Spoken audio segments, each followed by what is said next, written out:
স্বাগতম বাংলা হেলথ টিপসে। আমাদের আজকের বিষয় শরীরের যে 10 রকম অসুস্থতা অবহেলা করবেন না মোটেও। জেনে নিন।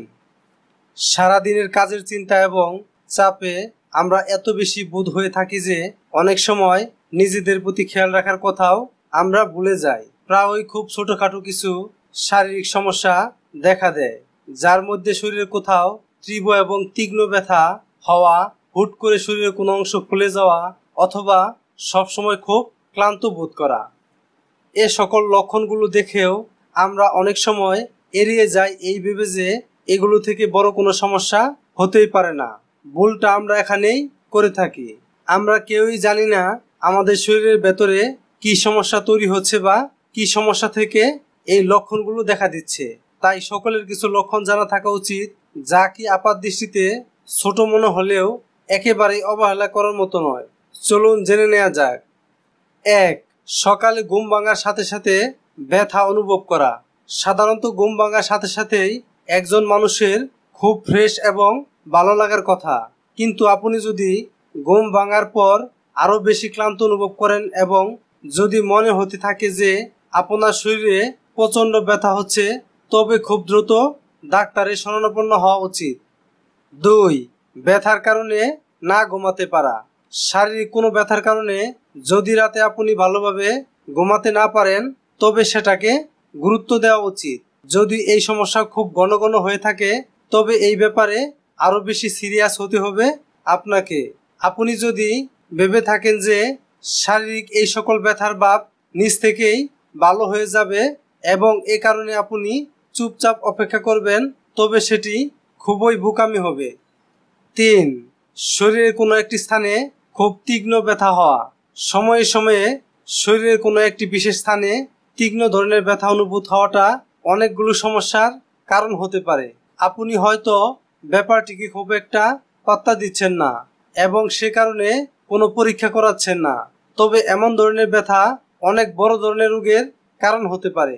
শরীরের কোন অংশে ব্যথা অনুভূত হচ্ছে তার উপর রোগের ধরন নির্ভর করে। এমন ধরনের ব্যথা থেকে আপনার আর্থ্রাইটিস অথবা কার্পাল টানেল সিনড্রোম হতে পারে, তবে নিশ্চিত হবার জন্য দ্রুত পরীক্ষা করানো জরুরি। 4. অতিরিক্ত মাথা ব্যথা হওয়া। যখন বলা হচ্ছে অতিরিক্ত মাথা ব্যথা হওয়ার কথা, তখন বুঝে নিতে হবে এই মাথা ব্যথা অনেক বেশি তীব্র এবং বাজে ধরনের মাথা ব্যথা। পেইন ক্লিয়ার খেয়ে অথবা বিশ্রাম নিয়েও যদি মাথা ব্যথা না কমে থাকে, তবে বুঝতে হবে অন্য কোনো কারণে মাথা ব্যথার তীব্রতা তৈরি হয়েছে। অনেক সময় পানি শূন্যতার জন্যেও এমন মাথা ব্যথা তৈরি হতে পারে, কিন্তু পানি পান করেও যদি মাথা ব্যথা না কমে থাকে অথবা সকল উপায় প্রয়োগ করেও কোনো ফল না পাওয়া যায়, তবে বুঝতে হবে দ্রুত ডাক্তারের শরণাপন্ন হতে হবে আপনাকে। এমন ধরনের মাথা ব্যথা অনেক সময় হেমিপ্লেজিক মাইগ্রেনের জন্যেও হতে পারে। 5. আপনি খুব অবসাদ বোধ করবেন এবং হতাশ থাকবেন। অনেকে বলে থাকতে পারে খুব বেশি কাজের চাপ থেকে অথবা কম ঘুমের জন্য মানসিক অবসাদ তৈরি হয়, কিন্তু আপনি যদি সব সময় এবং অনেক লম্বা সময় ধরে মানসিক অবসাদে থাকেন এবং সব সময় সকল কিছুতেই হতাশা কাজ করে আপনার মধ্যে, তবে সেটার কারণ শুধুমাত্র মানসিক নয়, শারীরিকও হতে পারে। কোনো লুকানো অসুখের কারণেও এমন হয়ে থাকে অনেক সময়। 6.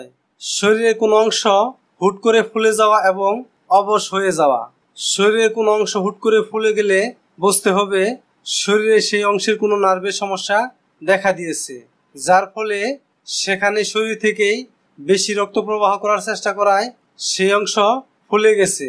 এমন ধরনের উপদ্রব দেখা দিলে কাল বিলম্ব না করে ডাক্তারের কাছে যাওয়া উচিত। 7. মাসিকের সময়ে অতিরিক্ত পেট ব্যথা হওয়া। মাসিকের সময়ে মেয়েদের পেট ব্যথা হওয়াটা খুবই স্বাভাবিক একটি ব্যাপার।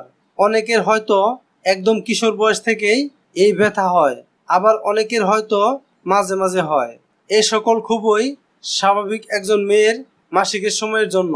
অস্বাভাবিক যেটা, সেটা হলো মাত্রার অধিক ব্যথা হওয়া, যে ব্যথার কারণে একদম বিছানাগত হয়ে যেতে হয়। এমন ধরনের ব্যথা অনেক সময় মেয়েদের শারীরিক কোনো লুকায়িত সমস্যার কারণেও হয়ে থাকতে পারে।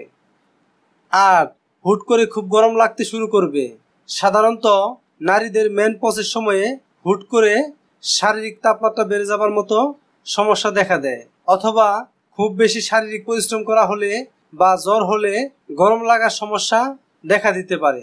তবে কোনো কারণ ছাড়াই হুট করে খুব গরম লাগতে শুরু করলে বুঝতে হবে আপনার শারীরিক কোনো সমস্যার তৈরি হচ্ছে, যার বিরুদ্ধে শরীর কাজ করছে বলেই হুট করে এমন গরম লাগা শুরু হচ্ছে আপনার। 9. যে কোনো ধরনের শারীরিক ব্যথা 3 মাস ধরে থাকা। কম বেশি আমাদের সকলেরই এমন হয় যে শরীরের কোনো না কোনো অংশে অনেক দিন ধরেই খুব অল্প ব্যথা হয়ে থাকে, কিন্তু একই স্থানে দিনের পর দিন একই রকম ব্যথা হয়ে যাওয়ার লক্ষণ খুব একটা ভালো কিছু নির্দেশ করে না। 10. কোনো কাজের ক্ষেত্রে আপনি মনোযোগ দিতে পারেন না। আপনার ব্রেনের ভেতরে কি হচ্ছে আপনি নিশ্চয় বুঝতে পারবেন না। কোনো কারণে নার্ভের কোনো সমস্যা দেখা দিলেও আপনি জানতে পারবেন না যে কি সমস্যা হচ্ছে। তবে বেশ অনেক দিন ধরে যদি এমন হয় যে আপনি কাজে মনোযোগ দিতে পারছেন না, তবে সেক্ষেত্রে আপনার নার্ভের কোনো সমস্যা দেখা দেওয়ার সম্ভাবনা থাকে। যদি আমার এই ভিডিওটি আপনার ভালো লেগে থাকে তাহলে ভিডিওর নিচে লাইক দিবেন, কমেন্ট করবেন এবং ভিডিওটি শেয়ার করে সবাইকে জানার সুযোগ করে দিন, এবং স্বাস্থ্য বিষয়ক আপডেট পেতে চ্যানেলটি সাবস্ক্রাইব করে রাখুন। ধন্যবাদ।